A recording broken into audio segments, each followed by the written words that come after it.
जय हिंद।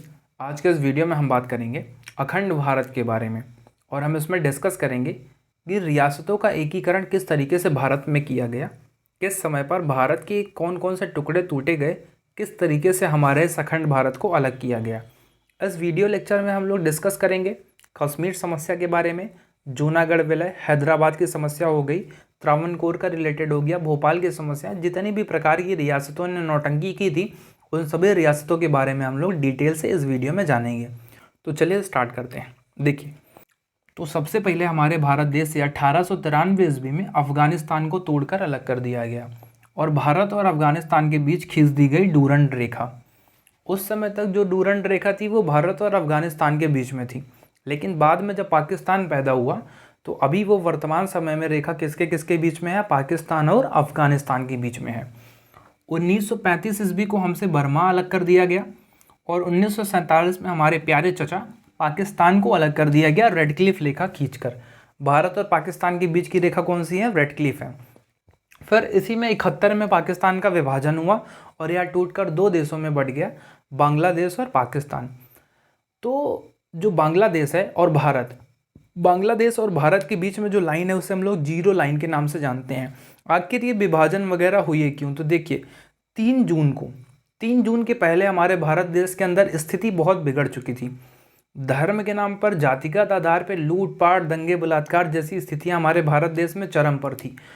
तो इन सभी दंगों को देखते हुए 3 जून को दिल्ली में ऑल इंडिया रेडियो पर माउंटबेटन, पंडित जवाहरलाल नेहरू, सिखों के नेता सरदार बलदेव सिंह और जिन्ना की उपस्थिति में पार्टीशन की घोषणा की गई और इस घोषणा के अगले ही दिन यानी 4 जून 1947 को माउंटबेटन ने अलग अलग देश से आए हुए अलग अलग देश के पत्रकारों के सामने भारत को 15 अगस्त 1947 को आज़ाद करने की भी घोषणा कर दी।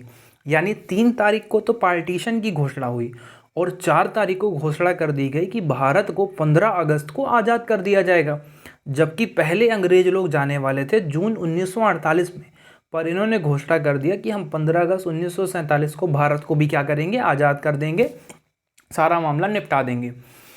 अब कुछ ही दिनों के अंदर 2 चीज़ें होने वाली थी, एक तो पार्टीशन और दूसरा होने वाला था भारत के अंदर रियासतों का एकीकरण। तो उस समय तक भारत के सामने 2 चुनौतियाँ थीं। पहला, सांप्रदायिक हिस्से से कैसे बचाया जाए अपने देश को, और दूसरा, हमारे प्यारे भारत देश के अंदर देसी रियासतों को किस तरीके से एकीकृत किया जाए। उस समय तक भारत में 2-3 प्रकार के स्टेट्स वगैरह हुआ करते थे। कुछ खास प्रकार के इलाके थे जिनमें कुछ ब्रिटिश इंडिया थी जिन पर ब्रिटिशों का अधिकार था।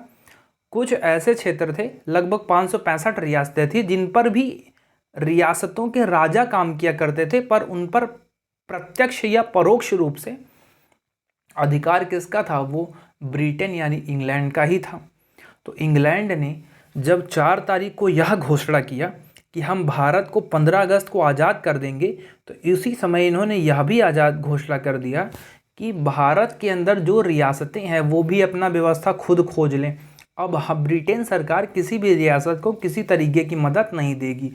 उनकी मर्जी हो तो 15 अगस्त 1947 तक वो भारत में मिल जाए, मर्जी हो तो अब पाकिस्तान में मिल जाए, और अगर उनकी खुद की मर्जी है तो वो स्वतंत्र रह सके।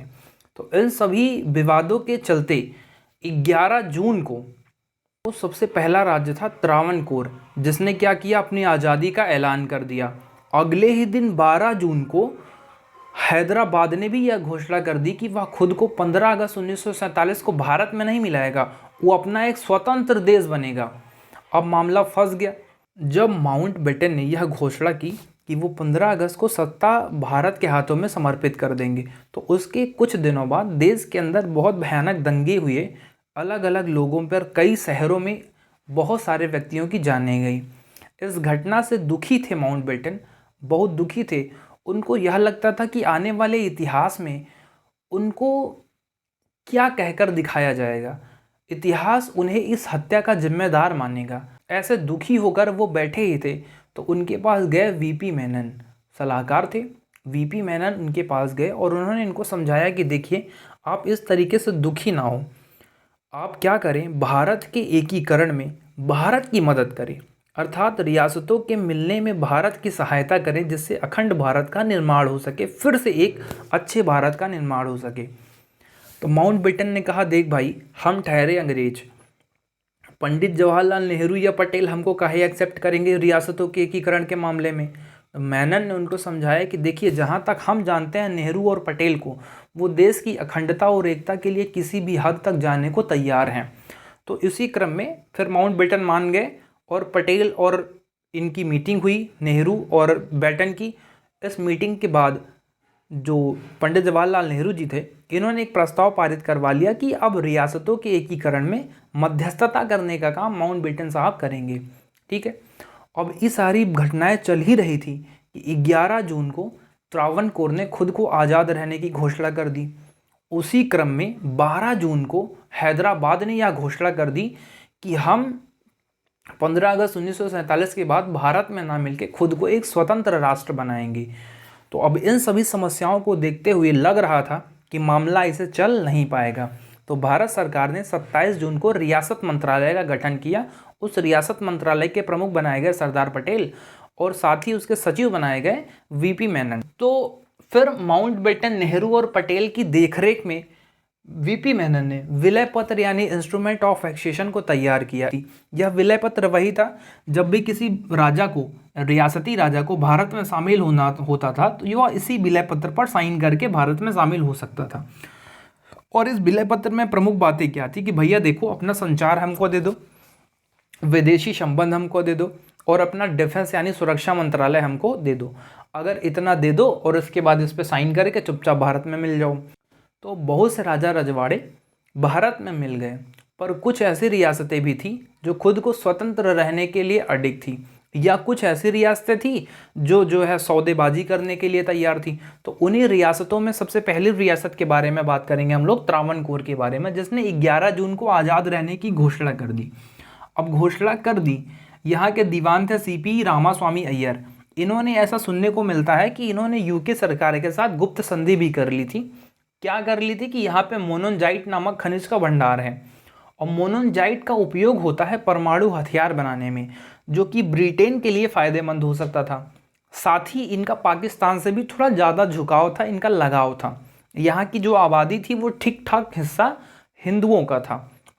अब इनके इस फैसले के बाद, आज़ाद रहने की घोषणा के बाद, और इस गुप्त संधि की खबरों की वजह से और पाकिस्तान के लगाव की वजह से वहाँ की जनता ने विद्रोह कर दिया, जिससे वहाँ गृह युद्ध जैसी समस्याएं उत्पन्न हो गई।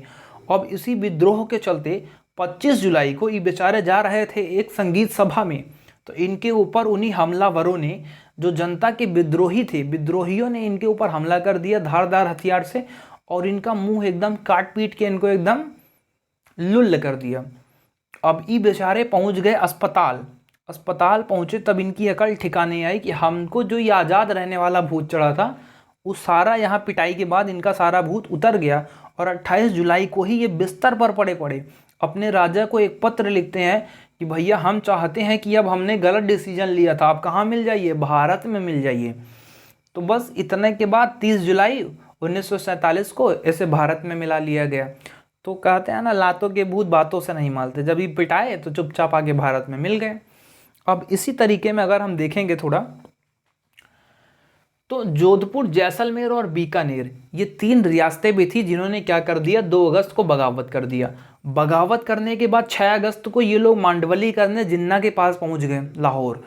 अब जिन्ना के पास चले गए, तो जिन्ना उस समय साम्राज्य के भूखे एकदम बैठे ही थे कि जितनी रियासतें ज़्यादा से ज़्यादा पाकिस्तान में मिल सके मिल जाएं। तो ये लोग पहुँचे थे। देखिए, जोधपुर के राजा थे हनुमंत सिंह और जैसलमेर के राजा थे गिरधर सिंह। बीकानेर के राजा नहीं जा सके। यही 2 व्यक्ति वहाँ पर गए थे 6 अगस्त को जिन्ना से मिलने के लिए। जब जिन्ना से मिलने गए तो जिन्ना ने इनको खाली पेपर साइन करके दे दिया कि योर हाइनेस, आप जो चाहे इसमें फिल कर लीजिए, किसी भी शर्तों के साथ आप पाकिस्तान में मिल जाइए।